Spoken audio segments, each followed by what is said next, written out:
तो हेलो नमस्कार जी, कैसे हैं आप सभी? आशा करता हूँ कि आप सभी बढ़िया होंगे और स्वस्थ होंगे। तो आज का हमारा वीडियो का टॉपिक होने वाला है भारत को रेल मार्गों से क्या लाभ है? पहाड़ी भागों की अपेक्षा मैदानी भागों में रेलवे का अधिक विस्तार क्यों है? और ये जो क्वेश्चन है आपका 5 नंबर का क्वेश्चन है और एकदम वीवीआई क्वेश्चन है 2024 मैट्रिक परीक्षा के लिए। तो फुल वीडियो को आप ज़रूर वॉच कीजिएगा। हो सके तो इस क्वेश्चन को आप बार-बार याद कर लीजिएगा क्योंकि ये क्वेश्चन बहुत वीवीआई है। तो चलिए वीडियो को स्टार्ट करते हैं।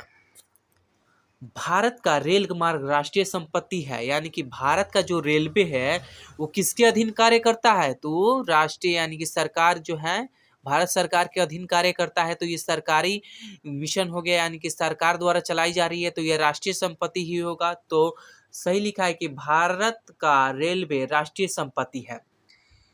इससे माल ढोने यानी कि जो सामान होते हैं, सामान ढोने, यात्रियों के आवागमन यानी कि हम लोग जो कैसे रेलवे के अधिक उपयोग करते हैं एक जगह से दूसरे जगह जाने के लिए, तो यात्रियों का आवागमन और देश के विभिन्न भागों में यानी कि जैसे कि मान लीजिए हम अभी हैं पटना में, तो पटना से जाएँगे कहाँ पे?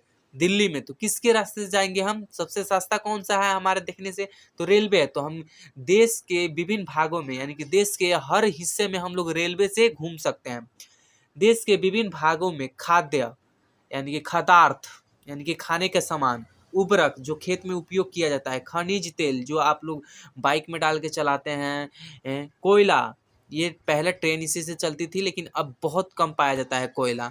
अन्य खनिज तथा औद्योगिक उत्पादनों को लाने और ले जाने में बड़ा लाभ मिलता है। यानी कि समझिए इस बात से, जैसे कि तेल हो गया, खनिज हो गया, उर्वरक हो गया, कोयला हो गया, इससे एक जगह से दूसरी जगह ले जाने और लाने में सबसे सस्ता साधन कौन-सा पड़ता है आपको?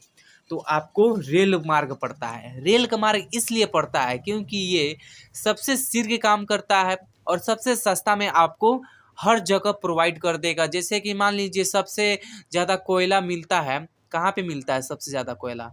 आपका टॉपिक है ये। चलिए बहुत लोग को नहीं पता होगा, तो मान लीजिए कि वहाँ से कोयला लेकर जाना है हम लोग को पटना में, तो हम किसके माध्यम से लेके आएँगे?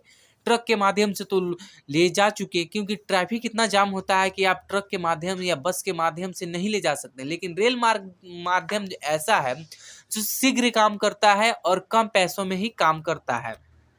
इतना तो आपको समझ में आ ही गया होगा। नित्य दिन यानी कि प्रत्येक दिन 10,000 से ऊपर रेलगाड़ी चलती है, यानी कि प्रत्येक दिन हम लोग जैसे कि आज का दिन है, आज का दिन जो है ना रेलगाड़ी जो है वो 10,000 से ऊपर रेलगाड़ियाँ चल रही होंगी या और चल गई होंगी। इतना तो आपको समझ में आ गया। चलिए अब मतलब इसी चरण के दूसरे टॉपिक पर चलते हैं। लिखा है कि मैदानी भाग उपजाऊ होता है, यानी उपजाऊ यानी कि मैदानी भाग उपजाऊ और समतल होने के कारण कृषि क्या है? उत्पादन में आगे है। यहाँ पर क्या लिखा है? मैदानी भाग उपजाऊ और समतल होने के कारण कृषि उत्पादन कृषि उत्पादन में आगे है, यानी कि कृषि जैसे कि धान की खेती हो गई, यानी कि फसल करने में आगे है समतल होने के कारण। सही बात है, जहाँ ज़्यादा समतल भूमि होती है वहाँ पे अधिक अधिक खेती किया जाता है। सॉरी लैंग्वेज में थोड़ा डिफरेंट हो जा रहा है, यानी कि वहाँ पे अधिक खेती किया जाता है और समतल भूमि पर ही आप रोड बना सकते हैं, रेल के लिए पटरियाँ बिछा सकते हैं। अब आप टेढ़ी-मेढ़ी जगह, ऊँच-खाल जो जगह बोलते हैं, वहाँ पे तो आप रेल नहीं बिछा सकते हैं, रोड तो नहीं बना सकते हैं। चाहे वहाँ पे खेती भी करिएगा, तो जहाँ ऊँच रहेगा तहाँ आपका फसल आपका सूख जाएगा और जहाँ गड्ढा रहेगा वहाँ पे पानी लग के आपको फसल जो है वो बर्बाद कर देगा, यानी कि गला देगा। तो समतल भूमि पर ही कृषि किया जाता है और मैदानी और समतल भूमि जो होता है वो अधिक उपजाऊ होता है।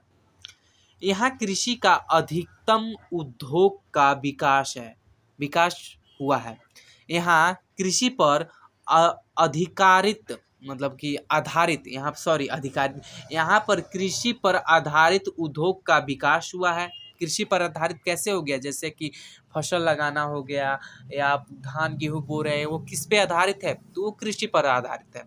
जनसंख्या भी मैदानी भाग में अधिक पाई जाती है। सही बात है यार, जहाँ समतल भूमि ज़्यादा रहेगा वहीं पर न ज़्यादा लोग अपने घर बनाएंगे।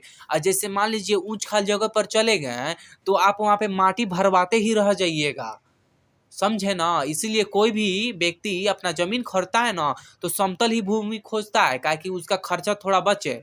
इतना तो आपको समझ में आ ही गया होगा। इसलिए मैदानी भागों में रेलवे का विस्तार अधिक हुआ है। इसलिए कहाँ पे मैदानी भागों में रेलवे का विस्तार अधिक हुआ है। तो जहाँ ज़्यादा जनसंख्या रहेगी वहाँ तो ज़्यादा रेलवे लाइन की आवश्यकता है, रेलवे की आवश्यकता है, सड़क का आवश्यकता है, तो वहीं पर न होगा जी। दूसरी ओर पहाड़ी क्षेत्रों में रेलवे के निर्माण में कठिनाइयाँ होती है। पहाड़ी क्षेत्र में कभी रेलवे का निर्माण होगा जी, बताइए। यहाँ से चढ़ेगा पहाड़ पे तो पहाड़ पे चलेगा तो फिर तो नीचे ढील ढूल के आएगा ही ट्रेन।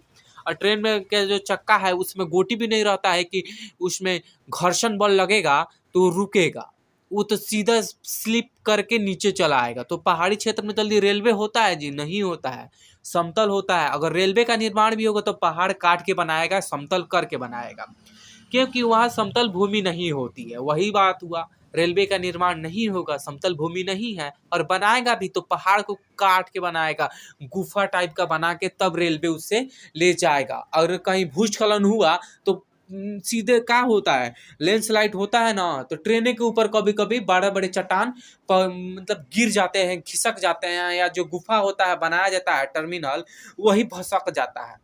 कृषि का उद्योग कृषि और उद्योगों का विकास भी बहुत कम हुआ है। यहाँ पर कम छूट गया है, कृषि और उद्योगों का विकास भी बहुत कम हुआ है। और जनसंख्या भी मैदानी भाग की तुलना में यहाँ पर कम पाई जाती है। सीधी सी बात है, वहाँ पर जब किसी प्रकार की सुविधा है ही नहीं है तो लोग वहाँ पहाड़ी क्षेत्र में जाएगा ही क्यों। वहाँ पे बहुत सारे डर होते हैं, जैसे कि मान लीजिए भूकंप आएगा तो वहाँ का पहाड़ हिलेगा, तो पहाड़ हिलेगा तो जाहिर सी बात है वहाँ से भूस्खलन होगा। या बारिश के दिनों में भी आप देखते हैं कि थोड़ा सा भी बारिश अगर अधिक 5-6 दिन तक लगा दिया ना तो भूस्खलन हो जाता है।